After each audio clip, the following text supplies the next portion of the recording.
Formation. अब team यहाँ से आगे बढ़ते हुए अपनी कवायद क्षमता को आपके नजदीक आकर प्रदर्शित करेगी।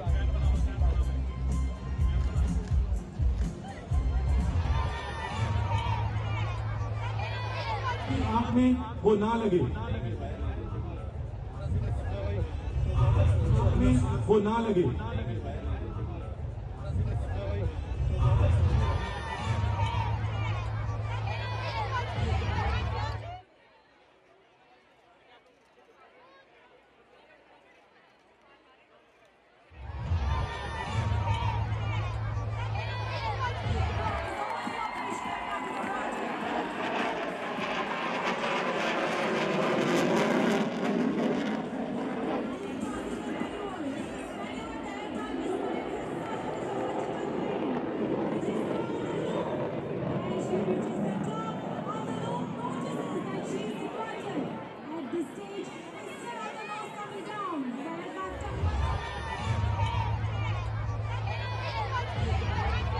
अभी मैं एक हवाई जहाज लेके चंडीगढ़ आ रहा था और कमांड से मैसेज आया कि मुझे 152 में पहुंचना है हवाई जहाज लेकर।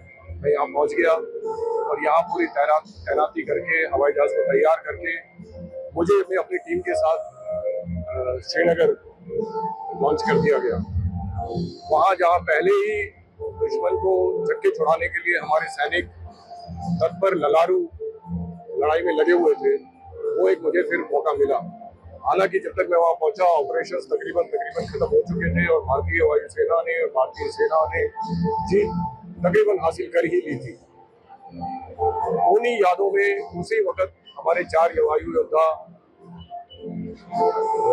एनिमी के अटैक से ग्रसित हुए, जिनकी याद में भारतीय वायुसेना का ये बेस सरसावा आज यहाँ बड़ी धूमधाम से उनके वैलर को उनको सलामी देते हुए इस प्रोग्राम को समापन कर रहा है और इसको संपन्न कर रहा है। वो एक बहुत ही गर्व का पल है और आज के दिन इसी के बिल्डअप में, इसी के उपलक्ष्य में कार्यक्रम यहाँ सरसावा में आयोजित किया गया। सरसावा खासकर क्योंकि वायुसेना स्टेशन सरसावा का कारगिल युद्ध में बहुत अहम भूमिका रही। यहाँ से हेलीकॉप्टर जो है वो कारगिल युद्ध में पार्टिसिपेट भी करते रहते थे और उसी में से एक हेलीकॉप्टर दुश्मनी कार्रवाई में मिसाइल से टेक डाउन भी किया गया था, जिसमें 4 हमारे वायु सैनिकों की जाने गई। तो उन्हीं को याद करने का ये अवसर है। ये 25 वर्ष पूरे हो रहे हैं। ये एक समय युवाओं के लिए भी है कि वो हमारे राष्ट्र के और वायुसेना की जो उसमें भूमिका रही उसके इतिहास के बारे में और जाने।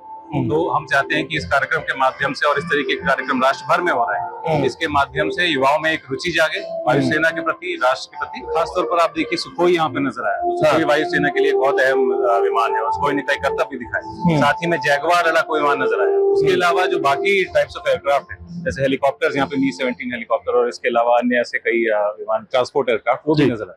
तो ये कई लोगों के लिए एक अवसर भी था कि कई ऐसे बच्चे हैं जिन्होंने शायद जिंदगी में पहली बार ये विमान देखे होंगे सामने, अपनी आंखों के सामने।